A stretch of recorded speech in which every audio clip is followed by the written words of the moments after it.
History repeats itself, first as tragedy, second as farce. The only antidote to mental suffering is physical pain.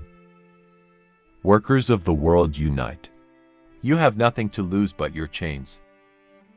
Social progress can be measured by the social position of the female sex. The production of too many useful things results in too many useless people. Democracy is the road to socialism. From each according to his abilities, to each according to his needs. Necessity is blind until it becomes conscious. Freedom is the consciousness of necessity. Let the ruling classes tremble at a communist revolution. The proletarians have nothing to lose but their chains. They have a world to win. Working men of all countries, unite. If anything is certain, it is that I myself am not a Marxist. The rich will do anything for the poor but get off their backs. Religion is the opium of the masses. Reason has always existed, but not always in a reasonable form. The theory of communism may be summed up in one sentence: abolish all private property. The meaning of peace is the absence of opposition to socialism. Capital is dead labor, which, vampire-like, lives only by sucking living labor, and lives the more labor it sucks. Anyone who knows anything of history knows that great social changes are impossible without feminine upheaval. Social progress can be measured exactly by the social position of the fair sex, the ugly ones included. Religion is the sigh of the oppressed creature, the heart of a heartless world, and the soul of soulless conditions. It is the opium of the people.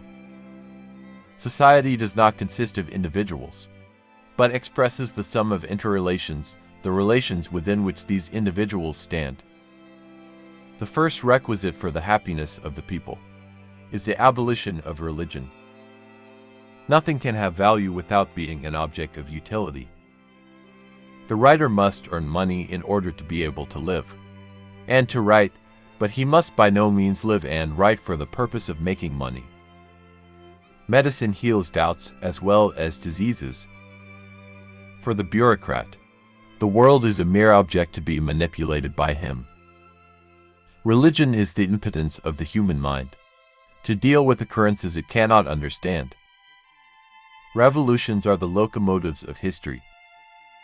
The history of all previous societies has been the history of class struggles. History does nothing. It does not possess immense riches. It does not fight battles. It is men, real, living, who do all this. Landlords, like all other men, love to reap where they never sowed. We should not say that one man's hour is worth another man's hour, but rather that one man during an hour is worth just as much as another man during an hour. Time is everything, man is nothing. He is at the most time's carcass. The development of civilization and industry in general has always shown itself so active in the destruction of forests that everything that has been done for their conservation and production is completely insignificant in comparison. The worker of the world has nothing to lose but their chains. Workers of the world unite. Art is always and everywhere the secret confession, and at the same time the immortal movement of its time. The ideas of the ruling class are in every epoch the ruling ideas, i.e., the class which is the ruling material force of society, is at the same time its ruling intellectual force. Capitalist production, therefore, develops technology, and the combining together of various processes into a social whole. Only by sapping the original sources of all wealth, the soil and the laborer. In bourgeois society, capital is independent and has individuality, while the living person is dependent and has no individuality. The ruling ideas of each age have ever been the ideas of its ruling class. Capital is reckless of the health or length of life of the laborer, unless under compulsion from society. The more the division of labor and the application of machinery extend, the more does competition extend among the workers. The more do their wages shrink together. while the miser is merely a capitalist gone mad. The capitalist is a rational miser. Experience praises the most happy, the one who made the most people happy. Without doubt, machinery has greatly increased the number of well-to-do idlers. Capital is money, capital is commodities. By virtue of it being value, it has acquired the occult ability to add value to itself. It brings forth living offspring, or, at the least, lays golden eggs. Natural science will in time incorporate into itself the science of man, just as the science of man will incorporate into itself natural science. There will be one science. Men's ideas are the most direct emanations of their material state. The writer may very well serve a movement of history as its mouthpiece, but he cannot of course create it. Greek philosophy seems to have met with something with which a good tragedy is not supposed to meet, namely, a dull ending. The country that is more developed industrially only shows, to the less developed, the image of its own future.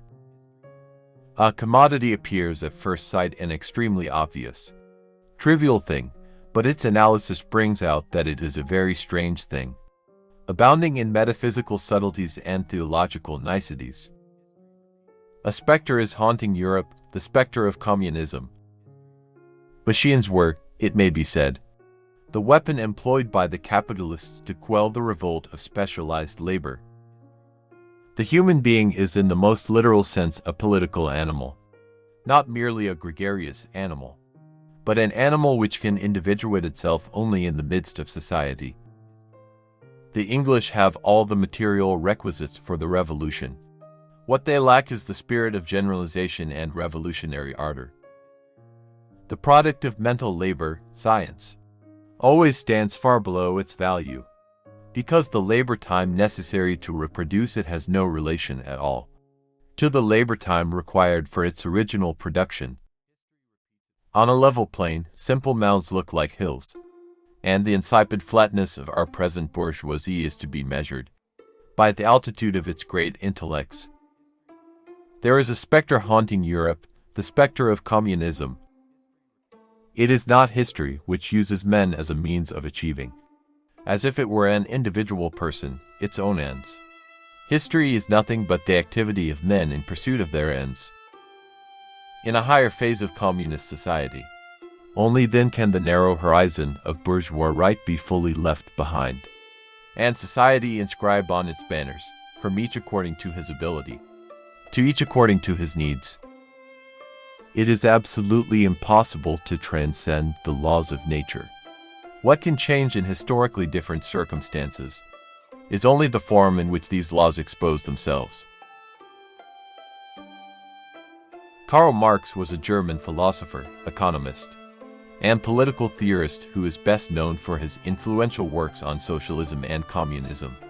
He was born on May 5, 1818, in Trier, Germany, and lived until March 14, 1883. Marx's most famous work is the Communist Manifesto, which he co-wrote with Friedrich Engels. In this seminal work, Marx outlined his vision of a classless society and the need for the working class to rise against the capitalist system. His magnum opus, Das Kapital, delved into economic analysis, critiquing capitalism and exploring the theory of surplus value. Marx argued that capitalism exploits the working class and perpetuates inequality. Marx's ideas had a significant impact on social, political, and economic thought. His writings formed the basis of Marxism, a socio-political ideology that has influenced various political movements and governments around the world. While Marx's ideas have been interpreted and implemented in different ways, his theories continue to be studied and debated by scholars and activists seeking to understand and address societal inequalities and class struggle.